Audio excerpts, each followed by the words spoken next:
Hey, what's up everybody? It's the Anime Kid here, and today I'm going to be showing you guys how to beat the the 7th floor boss. He's pretty annoying and obnoxious, and I had a few of the other Kung Fu Masters ask me how I did it, so I was like, I'll make a video. It's easier than trying to type everything out, so that's mainly what this is going to be for. It's going to be mainly for Kung Fu Masters because I know those better than everything else, but there are some good general tips on how to actually deal with some of his skills in here for other classes, so it's not a complete waste of time.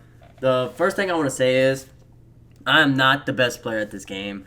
I am pretty sloppy on a lot of my stuff and I lag sometimes, so if I can do it, anybody can do it. I promise you. It's not the hardest fight. It is annoying and it was hard to figure out, but it's not too bad. I do use a PvP PvE mixed build, so I will elaborate more during the actual fight. But we're gonna go ahead and get over to the skills. I'll introduce what I use first and why I use it, and then we'll go to the fight scene, and then that's pretty much it. Just gonna be quick and easy. I would make this a little bit better, but I am trying to make this in between work, so I want to get this out as quick as possible so people can actually do this before dailies reset if they have any questions on it.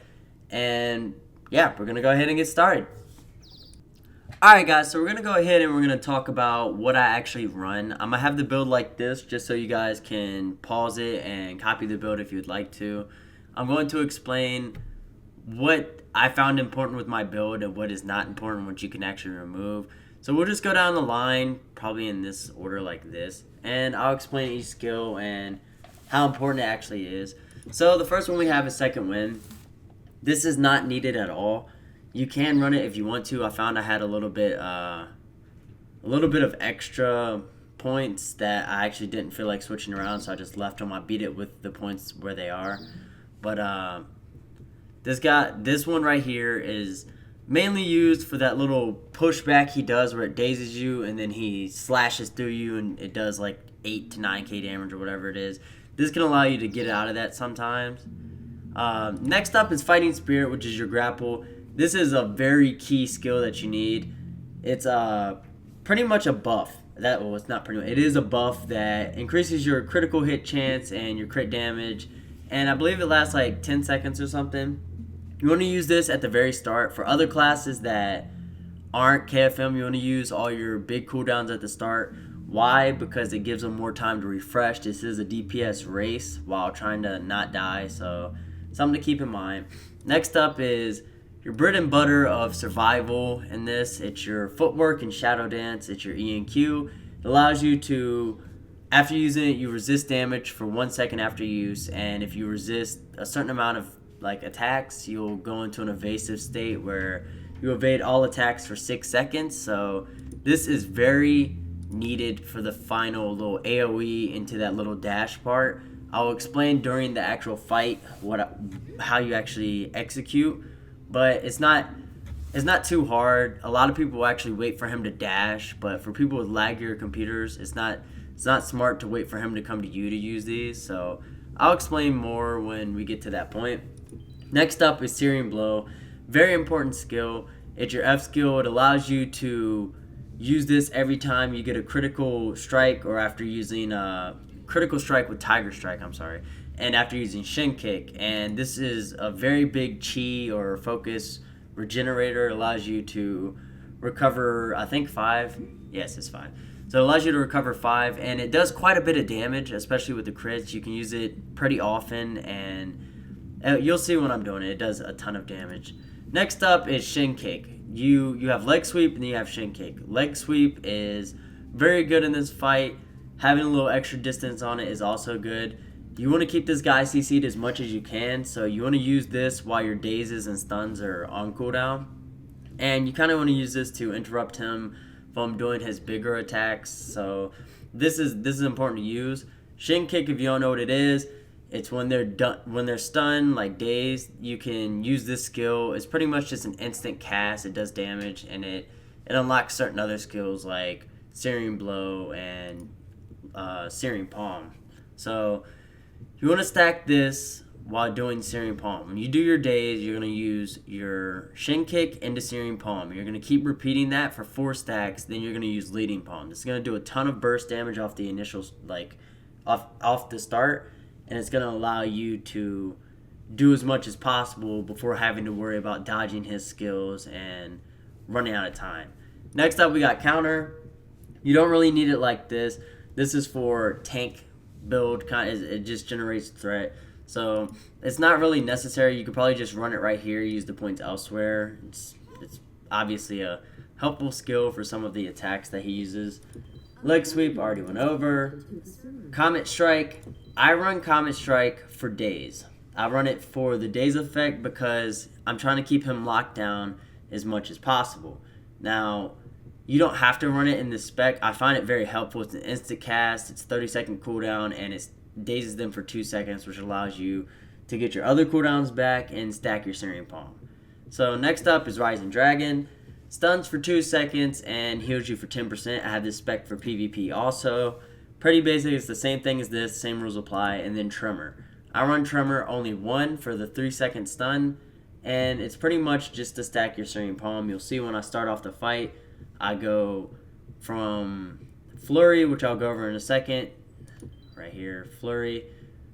I have it set to daze, so use this at daze, and you start off. You don't have to do like a player where they'll do a backflip out of it and to catch them out. You just need to do it for the initial daze, and then that's all it's used for. Very helpful for setting up your combos, especially at the start. I start off with this, going to shin kick, searing palm twice into Tremor, and then I finished a searing palm shin kick combo all the way up to 4 stacks. So it's very helpful, especially for the beginning burst. Next up, I have straight jab. I keep it in this for the additional recovery when you critical hit. It's not too big a deal. You could probably move these if you want to. I just left them. I found it somewhat helpful in certain situations. I did run out of focus at one point during the end of the fight, and I kind of panicked. So you can run out of focus with this build if you're not being careful. And then you got Guiding Fist. Definitely not needed. It's for tank. I just have it there. Didn't change it. And I'm just leaving it there so you guys can see that you don't exactly need this.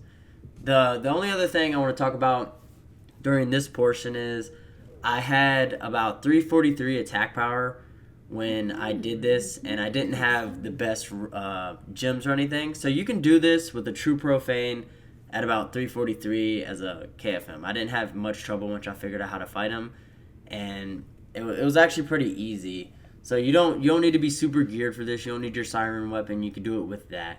So I'm going to go ahead and hit over. Alright guys, so at the start of this fight, you're going to have 4.5 minutes to burst this guy down. The thing that's so difficult about this is he hits hard and he hits often. So you're trying to balance staying alive, but you got to do a ton of damage in between staying alive. So I found a PvE, PvP build mix that does very well against this. When I start this off, I'm going to use my tab first, which is Fighting Spirit, immediately into Flurry. This allows me to start my Searing Palm combos. Now I go into Tremor and I finish up to 4 stacks, and you should use Leading Palm immediately after, just like that. It does a lot of damage. You follow that little backdash he does up. He'll do it every time after he gets stunned like that, and you hit him with the daze on Comet Strike. This will allow you to keep him down again while you save your leg sweep until he gets back up. Now, while he's on the ground, he's going to be using a skill. You'll see the little, I guess, attack animation coming forward. If you attack him during this, it will allow you to knock him back down. So keep putting pressure on him the whole time. You see where he did that little pushback stun thing, and I couldn't move, and he slashed through me. I got stunned more. That is a skill that can be avoided. You do want to avoid that. It does a lot of damage and takes a lot of time out, especially if you don't do too much damage. So you want to be careful about that skill. It's not too hard to avoid, but if you do avoid the first part, it will do the second part regardless. Now you can see that during this fight, he used the AoE attack above 40% health. A lot of people believe he does it at 40%, but he does it above. I've had him do it a lot higher than that. He's done it like 90%. To avoid it, I was not expecting it. You could tell I got caught off guard, but to avoid that attack, all you have to do is dash backwards, use your SS to get back, and then as soon as he stands up and goes to attack, you right mouse button to him with guiding fist, and then you E and Q. This will allow you to avoid all the damage that he does. So the rest of the fight, you're just pretty much keeping him locked down as best you can and healing. So your healing is going to come a lot from your fighting spirit mixed in with your tiger strike and your searing blow. This will do a lot of healing for you, and it allows you to stay consistent without wasting potions. I should have used a potion here, but it wasn't needed necessarily. But you're going to want to use your potions when you can, because you don't want to get caught off guard. One big hit and it'll take a lot out of you. So pretty much this fight is just avoiding that attack, coming in, and then doing exactly this. He doesn't hit me once with it. You want to be careful. He does resist immediately after doing it. I didn't pay much attention to it till the very end when I almost got myself killed. But it's very easy to catch him off guard. He's an annoying fight just because he can evade so much things. And that skill right there. So if you do stun him when he's doing that first part where he pushes you, he will still get you. So don't be like, oh, he missed the stun, so now I can just go free. He will do the slash attack afterwards, and that includes like stuns, knockdowns. If you block it, anything, he's still gonna do that attack as soon as he gets a chance. So just be careful with that. The last like 20%, once you figure out how to counter all the skills, it's very easy. You just balance between your CC skills and just keeping him on the ground, and he can't really do too much. I let him get this skill off. You don't want to let him get this off. You can obviously like leg sweep it or stun him or anything. Interrupts it. You can avoid it very easy if he does get it off, but pretty much this is the whole fight. You're just going to want to... What I do here is you do not want to knock them up in the air. If you do knock them up in the air, the only reason you want to do it is so you can heal and then bring him back down. Because you don't want him to... you want him to catch you off guard, but you do not want to knock him up, usually unless you want to like interrupt his skills with maybe smite. But you can always just use the left mouse button afterwards. Right here, I started to panic. I ran out of chi. I was like, oh shit, what do I do? I was trying to keep him stunned. He started attacking me like crazy. I was like, uh-oh, I've got him so low. I do not want to have to do this fight again. And he somehow did not get that. He blocked. I blocked it. I got lucky. I come in and I'm like, oh man, I cannot hit this guy for nothing. Because I thought I had him. As soon as I used that, he resisted. That's when I paid attention. I was like, oh crap, man. He actually resists. But got a clutch little dodge there, and that's pretty much the fight. Alright, thanks for watching, guys. I hope you enjoyed this little guide. It's not the best, but I just want to make it quickly so people that actually were wondering about this could actually get a chance to beat the boss before dailies reset and everything. So thanks for watching the video, and I hope you guys have a wonderful day. Peace. Check out my other Blade and Soul content with the annotation on screen. Have a nice day. Dried up ones that are normal to eat. I mean, I know they're the dried up ones. But I hope they're not for, like, spicing food or something like that. But we're going to go ahead. We're going to eat 1, 2...